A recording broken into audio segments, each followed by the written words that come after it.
నేను మొదటి నుంచి కూడా ఫోన్ ట్యాపింగ్ విషయంలో అన్ని విషయాలు చెప్తూ వస్తున్నాను. నేను అందరికంటే ముందు ఆరోపణ కూడా చేసిన నేను ఇది హైదరాబాద్ కేంద్రంగా జరిగింది, సిరిసిల్ల కేంద్రంగా జరిగింది. ప్రణీత్ రావు అనే వ్యక్తి ద్వారా సిరిసిల్ల కేంద్రంగా ఈ ఫోన్ ట్యాపింగ్ జరిగింది. సిరిసిల్ల కేంద్రంగా జరిగిందంటే ఎవరి అనుమతితో జరిగింది, ఎవరి కన్నుసరణలో జరిగిందో అందరికీ తెలుసు. మరి సిరిసిల్లనే ఎందుకు కేంద్రంగా ఎంచుకున్నారో కూడా తెలుసు అందరికి. కాబట్టి దీని మీద విచారణ జరపాలి. ఇవాళ ప్రభాకర్ రావు అనే వ్యక్తి అనేక కుటుంబాలను నాశనం చేశాడు. అనేక మంది మాలాంటి కార్యకర్తలు ఉసురు పోసుకున్నటువంటి మూర్ఖుడు ప్రభాకర్ రావు అంటాడు. ఈ ప్రభుత్వం రాచమర్యాదతో చేస్తున్నది. ఈ ప్రభుత్వం ఏర్పడిన తర్వాతనే ఆయన ఇక్కడి నుంచి వారిపోయాడు.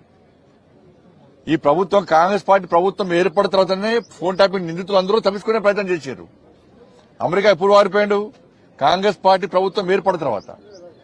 ఇలా కూడా కోర్టుకు పోయాడు. కోర్టు నుంచి ఉత్తర్వులు తీసుకొచ్చాడు. రాచమర్యాదతో అని చెప్పి ఉత్తర్వులు తీసుకున్నాడు. కోర్టును గౌరవించాల్సిన బాధ్యత మనకు ఉంది కాబట్టి దానికి అనుగుణంగా తప్పించుకునే ప్రయత్నం చేస్తా ఉన్నాడు. ప్రభాకర్ రావు గాని రాధాకిషన్ రావు అనే వ్యక్తులు కానీ వీళ్ళిద్దరూ అనేక మంది ఇతర పార్టీలకు సంబంధించిన కార్యకర్తలు ఉసురు పోసుకున్న వ్యక్తులు వీళ్ళు. ఇవాళ ఇతర పార్టీ నాయకుల ఫోన్ ట్యాపింగ్ కాదు, బీఆర్ఎస్ పార్టీ నాయకుల ఫోన్ ట్యాపింగ్ కూడా చేశారు. భార్య భర్తలుంటే ఫోన్ వినడమే, కొడుకు తల్లింటే ఫోన్ వినడమే, జడ్జిల ఫోన్లు కూడా ఫోన్ ట్యాప్ చేశారు. జడ్జిలకు కూడా కాబట్టి జడ్జిలకు కూడా ఫోన్ ట్యాప్ చేశారు. కాబట్టి దీన్ని సీబీఐకి ఇవ్వాల్సిన బాధ్యత రాష్ట్ర ప్రభుత్వం మీద ఉంది. ఇదే ముఖ్యమంత్రి గారు ఎన్నికల సమయంలో అనేక సందర్భాల్లో సీబీఐ విచారణ జరపాలని ముఖ్యమంత్రి గారు కోరారు, రేవంత్ రెడ్డి గారు కోరారు. మరి వాళ్ళు ముఖ్యమంత్రి అయ్యారు. ఫోన్ ట్యాప్ విషయంలో విచారణ తూతూ మంత్రంగా సాగుతున్నది. వాళ్ళకి కేవలం అధికారులకే పరిమితం చేయకండి. ఇవాళ వాళ్ళ వాంగ్మూలంలో ఏం చెప్పారు? పెద్ద ఆయన చెప్తే మేము ఫోన్ ట్యాపింగ్ చేస్తామన్నారు.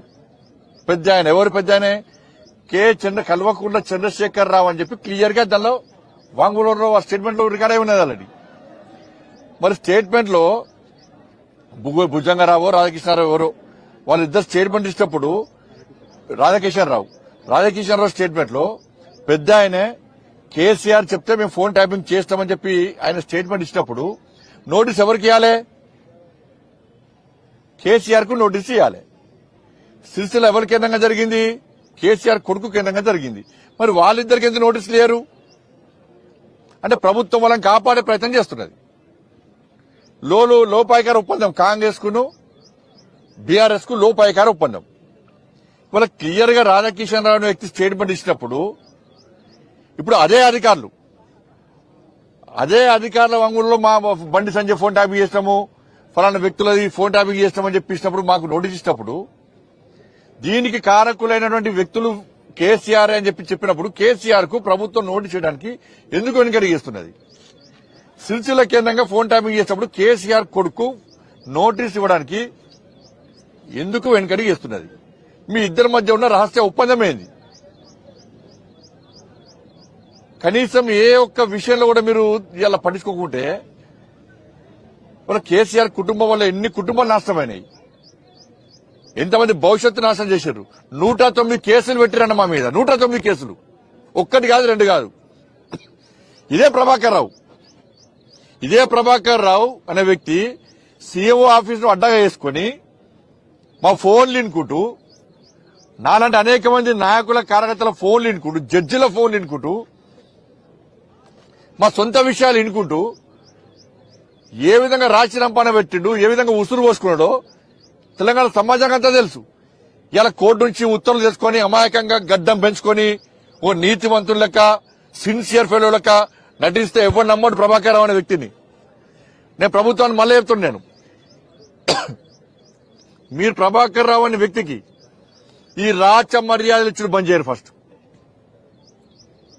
వాళ్ళ కోర్టు ఇతరులు ఇచ్చినప్పుడు మనదే కోర్టును రాష్ట్ర ప్రభుత్వం ఎందుకు సంప్రదించలే? ఇలా రాష్ట్ర ప్రభుత్వము ఎందుకు పిటిషన్ వేయలే? అండర్స్టాండింగ్ లోపాయికార ఒప్పందం. కానీ ప్రభాకర్ రావు ఏమంటారంటే నా ఎక్స్టెన్షన్ కేవలం అప్పటి డీజీపీ మాత్రమే, ఆ నాయకులతో మాకు సంబంధం లేదని చెప్తున్నారు. ఈ అందరూ అమాయకులు ఇప్పుడు నోట్లు పెడితే ఏం చేయాలని ప్రభాకర్ రావు అందరు నాశనం చేసిందే ప్రభాకర్ రావు. ఎవరు తెలుసు? మీకు తెలుసు, మాకు తెలుసు. 100 సార్లు అయిపోయి నేను సీఎంఓ ఆఫీస్ లో ప్రభాకర్ రావు మొత్తం సర్వనాశనం చేస్తున్నా చెప్పి ప్రభాకర్ రావు డ్యూటీలో ఉన్నప్పుడే నేనే చెప్పిన. ఇవాళ అంతెందుకు ఈ దొంగ పేపర్ లీకేజ్ అని చెప్పి నన్ను అక్రమంగా అరెస్ట్ చేసినప్పుడు నా దగ్గరకు వచ్చిన పోలీస్ ఆఫీసర్ ఎంత మూర్ఖత్వం అంటే, నేను ఇంటికి వచ్చి నా డ్రెస్ మార్చుకున్న తర్వాత నైట్ డ్రెస్ వేసుకుని బయటకు వచ్చిన తర్వాత అప్పటిదాకా పోలీసులు ఏమన్నా నేను హైదరాబాద్ నుంచి కర్నూలు మా అత్తమది 5th డే ఉంటే వచ్చిన తర్వాత నేను డ్రెస్ వేసుకొని వచ్చినా ఏమనలే. అప్పటిదాకా పోలీసులు నాతో ఉన్నారు. నేను ఇంట్లోకి పోయి డ్రెస్ మార్చుకొని వచ్చిన తర్వాత నా దగ్గర పోలీస్ ఆఫీసర్ ఏమన్నాడు, ఫోన్ చేసి సార్ నైట్ డ్రెస్ వేసుకున్నారు సార్ పట్టుకపోన్నాడు. ఈ పోలీస్ ఆఫీసర్ ఇంకో పోలీస్ ఆఫీసర్ మాట్లాడుతున్నాడు. ఏమని మాట్లాడు, సార్ ప్రభాకర్ సార్ మాట్లాడినారు సార్, ప్రభాకర్ సార్ అరెస్ట్ ఏమన్నారు సార్ అని ఈ పోలీస్ ఆఫీసరు ఇక్కడ పోలీస్ ఆఫీసర్ మాట్లాడుకుంటూ నేనైనా అంటే నైట్ డ్రెస్ మీద బండి సంజయ్ని గుంజుకపోవాలి. నైట్ డ్రెస్ మీద బండి సంజయ్ని అరెస్ట్ చేసి మొత్తం దింపాలి. ఇది ఎవరు కుట్ర? ప్రభాకర్ రావు ఆదేశాల మధ్య జరిగిన కుట్ర. సంజయ్ గారు ఇప్పుడు షర్మిల ఫోన్ ట్యాప్ అయింది కదా, కవిత ఫోన్ కూడా ట్యాప్ అయిందనే అనుమానాలు వస్తున్నాయి. మీరే ఉంటారు. అరే నేను సొంత బీఆర్ఎస్ పార్టీ నాయకుల ఫోన్లు కూడా కేసీఆర్ అనేది ఆయనకు అనుమానం ఎక్కువ. కేసీఆర్ కు అనుమానం పుట్టినాకనే కేసీఆర్ పుట్టాడు. మీ ట్యాపింగ్ విషయంలో, మీ ఫోన్ ట్యాపింగ్ విషయంలో ప్రధానంగా అంటే ఎవరిని, అంటే మీకు ఎప్పుడు ఈ అనుమానం వచ్చింది, తర్వాత ఎవరెవరి ఫోన్ ట్యాప్ అయింది? ఇప్పుడు ఫోన్ ట్యాప్ అయిన విషయం అందరికీ తెలుసు. ఇవాళ కేసీఆర్ ప్రభుత్వం రోజు ఎవరన్నా మామూలు కాలు మీరు మాట్లాడుకున్నారా? రేపు మామూలు కాలు మీ మీడియా మిత్రులు మామూలు మీ మీడియా యాజమాన్యం మామూలు కాలు మాట్లాడుకున్నారా? అయితే వాట్సాప్, అయితే సిగ్నల్, అయితే ఫేస్ టైమ్, అంతే తప్ప మీరు వేరే మాట్లాడుకున్నారా? ఎవరు మాట్లాడుకోలేదు. ఫోన్ మాట్లాడుకోవాలంటే భయం. కేసీఆర్ ప్రభుత్వాలు ఫోన్ మాట్లాడుకోవాలంటే భయం. మీరు మాట్లాడుకున్నారు చెప్పండి. మీ కెమెరా మాట్లాడుకున్నారా? భార్యతో మాట్లాడాలన్నా ఫేస్ టైమే, కొడుకుతో మాట్లాడాలన్నా ఫేస్ టైమే, ఇంకెవరు ఆఫీసర్తో మాట్లాడాలన్నా ఫేస్ టైమే, లేకుంటే సిగ్నల్, లేకుంటే వాట్సాప్ కాల్. ఆ వాట్సాప్ కాల్ కూడా ట్యాప్ చేసినట. కాబట్టి ఇంత మూర్ఖత్వం జరిగినప్పుడు కాంగ్రెస్ పార్టీ ప్రభుత్వము కేసీఆర్ కొడుకు ఎందుకు నోటీస్ ఇస్తలేదు?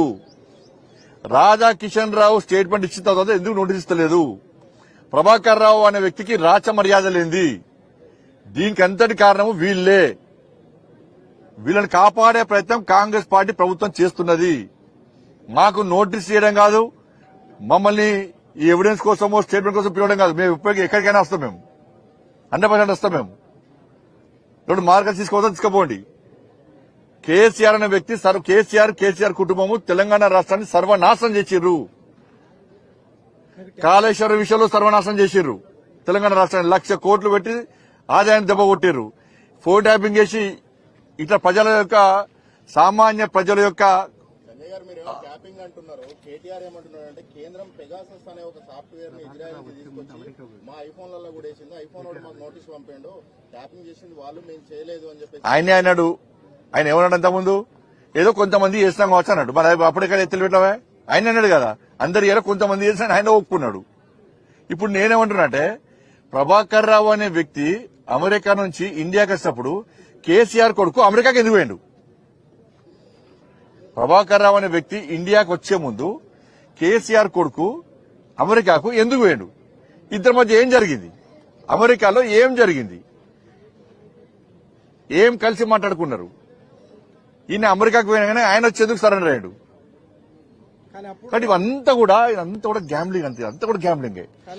బీజేపీ బీఆర్ఎస్ మంచి అండర్స్టాండింగ్ ఏం లేదన్న. అది కాంగ్రెస్ మాట్లాడుతుంది. కాంగ్రెస్ పార్టీ అప్పుడు లేనేలేదు. కాంగ్రెస్ పార్టీ ఎక్కడ ఎప్పుడో చెప్పారు. కాంగ్రెస్ పార్టీ నాయకులు ఫోన్ ట్యాపింగ్ చేయలే. ఒక రేవంత్ రెడ్డి గారిది, ఉత్తమ్ కుమార్ రెడ్డి ఒక 5 చేసి, కానీ మా అందరూ చేసిండు కదా. అప్పుడు పవర్ఫుల్ మేమే. బీఆర్ఎస్ పార్టీని తెలంగాణ రాష్ట్రంలో గద్దెదించింది ఎవరు? భారతీయ జనతా పార్టీ. బీఆర్ఎస్ పార్టీ కేసీఆర్ కుటుంబాన్ని మెడల్ వంచింది ఎవరు? భారతీయ జనతా పార్టీ. అప్పుడు కాంగ్రెస్ పార్టీ ఎక్కడిది? అనుకోని కారణాల వల్ల కాంగ్రెస్ పార్టీ అధికారంలోకి వచ్చింది. అప్పుడు కాంగ్రెస్ పార్టీ ఒకరిద్దరు చేసింది కావచ్చు, కానీ భారతీయ జనతా పార్టీ అందరూ చేసింది. BRS party phone tapping. మా అండర్స్టాండింగ్ ఎందుకు ఉంటుంది? అండర్స్టాండింగ్ ఉంటే మాకు నోటీస్ ఎందుకు వస్తాయి? ఇవాళ మరి ప్రభుత్వం మీద ఛాంపియన్ గా పోరాటం చేసిన మీరు థర్డ్కి వెళ్ళడానికి ట్యాపింగే కారణం అంటారా? ఫోన్ ట్యాపింగ్ కారణం మా కారణాలు రకరకాల కారణాలు ఉన్నాయి. బీజేపీ నాయకులు ఫోన్ ట్యాపింగ్ చేసినప్పుడు మీరే సిబిఐ తో విచారణ చేయించుకోవచ్చు. సిబిఐ విచారణ డైరెక్ట్ చేయరాదు కదా, రాష్ట్ర ప్రభుత్వం కోరాలి. రాష్ట్ర ప్రభుత్వం కోరాలి, అయితే కోర్టు ఆదేశాలు ఇవ్వాలి. అట్లా సిబిఐ డైరెక్ట్ ఆదేశాలు గించం ఎందుకుంటే ఎప్పుడో గుంజుకోపోదు. ఈ ప్రభాకర్ గీ రాచమర్యాలి గల్లబట్టి గుంజుకోపోదు. ఇప్పటికి ప్రభాకరం గుంజుకోపోదు, కేసీఆర్ కుటుంబం గల్లబట్టి గుంజుకోపోదు. ఇప్పటికే గీత రాచమరి అది ఇస్తామేంది మేమేమన్నా. ఫోన్ కాల్ వచ్చింది, విచారణకు సహకరిస్తా అని చెప్పిన, వాళ్ళే విచారణకు వస్తున్నారు, నేను సిద్ధమని చెప్పిన. అసలైన తొలి వెలుగు. ఫాలో వాట్సాప్ @తొలి వెలుగు official.